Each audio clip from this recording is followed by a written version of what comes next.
এই জাপবিরোধী Korean drama জাপানি শয়তানদের একেবারে মেরে ফেলেছে। বিশেষ করে দানবটি যখন জাপানি সৈন্যদেরকে নির্মমভাবে মারছিল, সেই দৃশ্য দেখতে খুবই আনন্দদায়ক ছিল। ইউএজুন টেস্ট টিউবের মধ্যে থাকা এক রহস্যময় কৃমি ব্যবহার করে সফলভাবে একটি ভয়ানক জৈব দানব সৃষ্টি করে।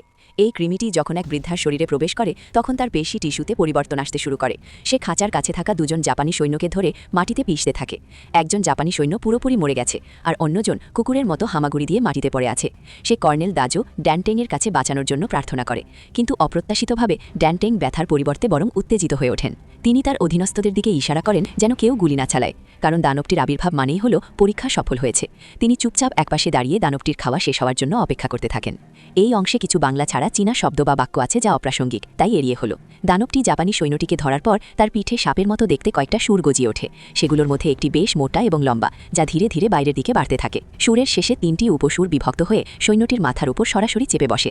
এরপর দানবটি উন্মত্তর মতো জাপানি সৈন্যটিকে শুষে নিতে শুরু করে। একজন জাপানি সৈন্য নিজেকে ধরে রাখতে না পেরে গুলি চালায়, তবে দানবটি সুর বর্ষার মতো এক লহমায় তার শরীর ভেদ করে যায়। এই স্বয়ংক্রিয়ভাবে পরিবেশিত মহাভোজ দানবটি খুব তৃপ্তি সহকারে খায়। যদি এই দৃশ্যটি আপনাকে চরম স্বস্তি দিয়ে থাকে, তবে দয়া করে মন্তব্য বিভাগে ড্যানটেংয়ের সৌন্দর্য লিখুন।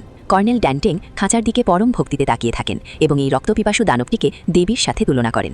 টানা কয়েকবার খাওয়ার ফলে দানবটির শারীরিক বৃদ্ধি দ্রুত ত্বরান্বিত হয়। দাঁড়িয়ে থাকা দানবটি পাগলের মতো খাঁচার উপর আঘাত করতে থাকে। লোহার খাঁচাটি আর বেশিক্ষণ টিকবে না দেখে ড্যানটেং এই দানবটিকে উচ্চ স্তরের খাঁচায় স্থানান্তরিত করার আদেশ দেন।